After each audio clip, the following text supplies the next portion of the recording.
Your mind is an incredibly powerful tool available to you to put to work to make your life better. The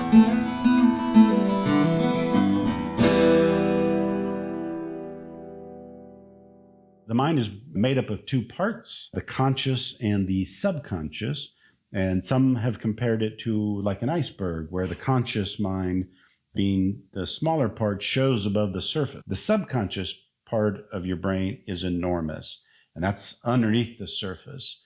And that is what controls breathing and the beating of your heart and the flow of your blood. Another metaphor for the conscious and subconscious brain that I've always liked is the rider and the elephant. And this comes from an author, Jonathon Haidt, in The Happiness Hypothesis, where he equates the conscious and subconscious as a rider on top of and riding an elephant, an enormous elephant. And while I've never ridden an elephant and don't know that I've actually seen that happen in person, I can totally picture it. So it must be from movies. But the idea is that you've got this guy, straddling the neck of an elephant, and he's in charge, right? Or at least so it looks, because he'll direct the elephant to go this way or that way, and the elephants will typically comply. But the idea behind this is that the rider, while he is basically in charge, like your conscious mind over the subconscious,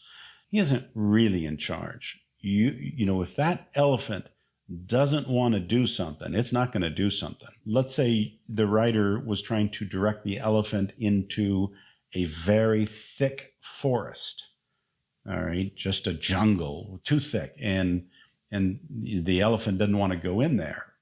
And the rider is trying to make it go, and the elephant definitely does not want to go in there.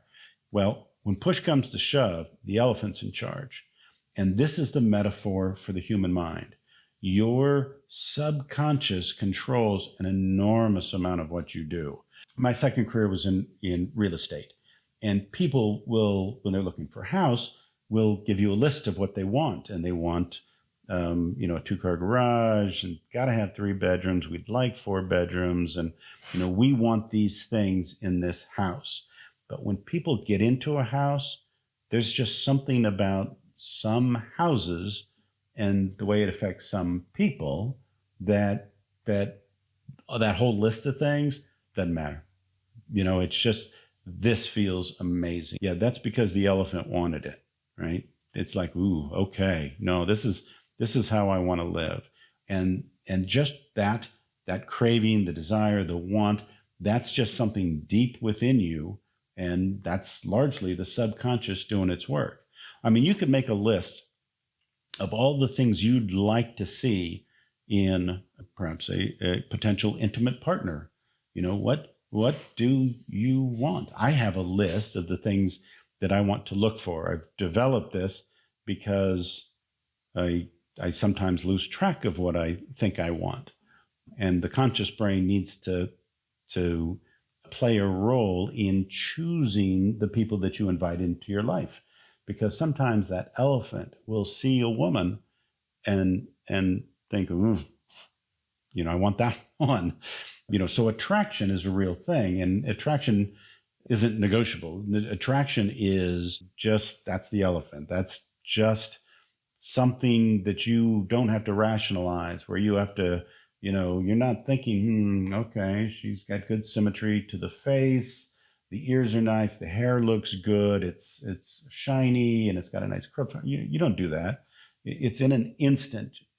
Attraction is like, wow, that's an attractive person.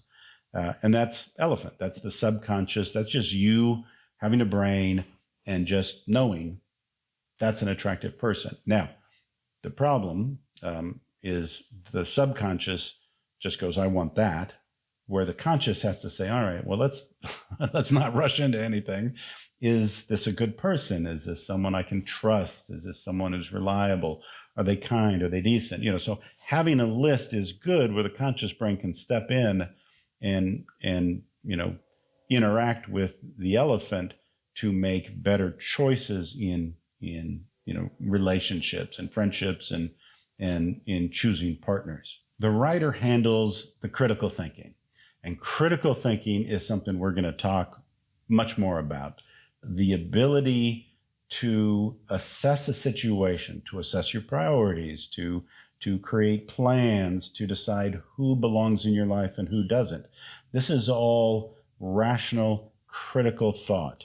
And that's the writer. That's your conscious brain that can decide, smoking's not good for me. Yes, I need to lose 10 pounds, or I want a new job. Writer is sitting there making you go to that job that you hate. The writer says, well, we need money and we got to pay the rent.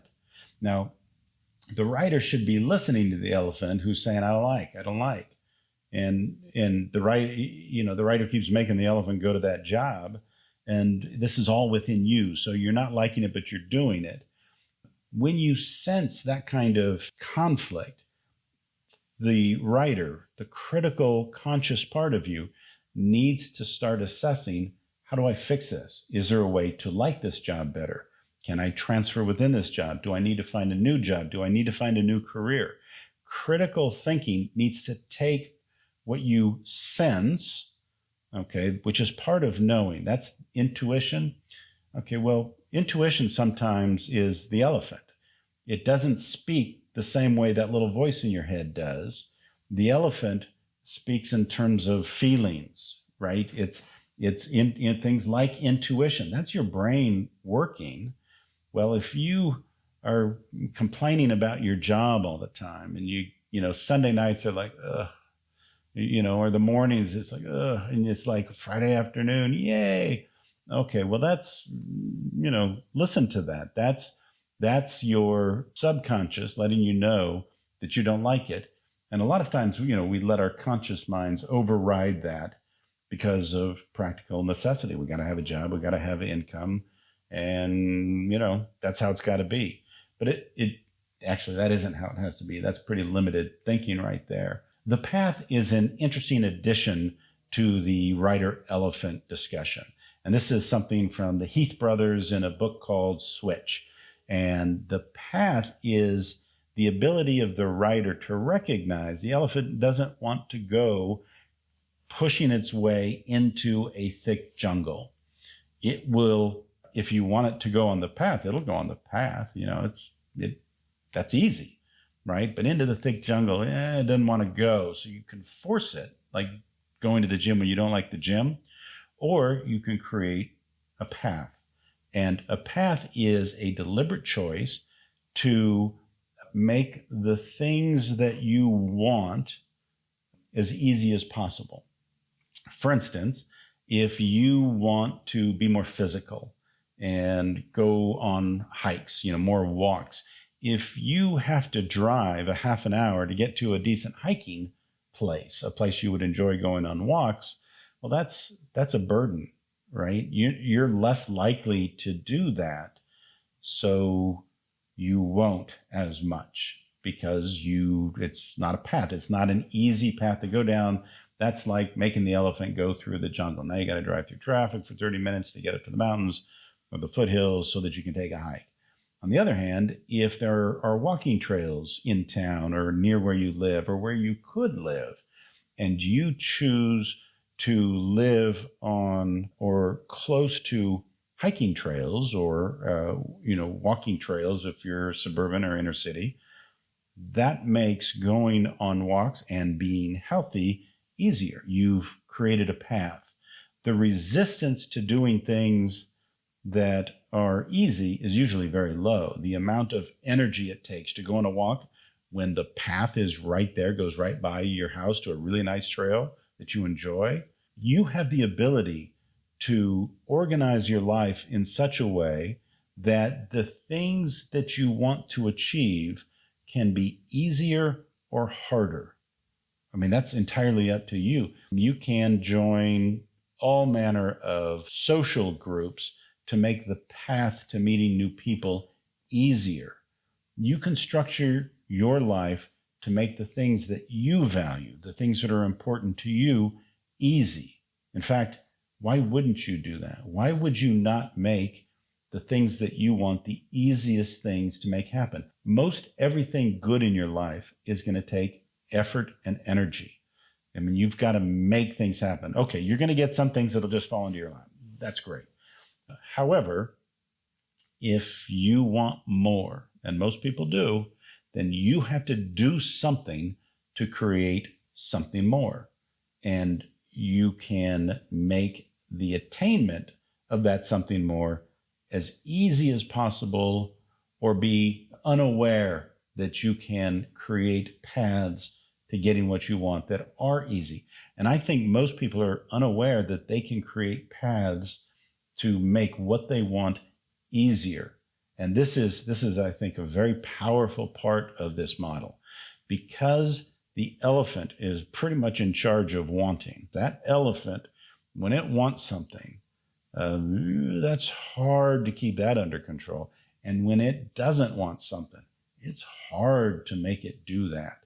And when you make satisfying what your conscious and subconscious really want and don't want by creating a path that makes achieving your goals easier, you're basically hacking the brain. I mean, just by understanding how your brain works, you're making it easier to achieve the things in life that you want most.